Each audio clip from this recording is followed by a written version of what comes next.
Талас областынын Көкбөрү федерациясынын жетекчисисиз. Баягы сиздерден биринчи лигадан, ошондой эле жогорку лигадан 40 жаштагы чемпион болду. Жалпысынан командаңыздар жакшы даярданып келди беле? Бул даярдык жогоруда айтылгандай биз күзүндө баштаганбыз.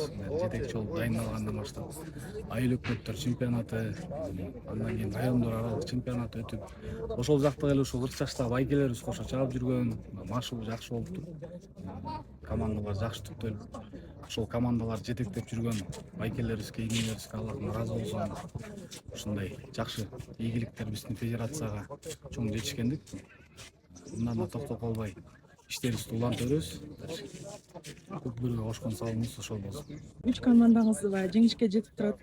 Кубанычыңыз менен да бөлүшө кетсеңиз, күйөрмандарга эмне айтасыз? Аябай кубанычыбызда чек жок.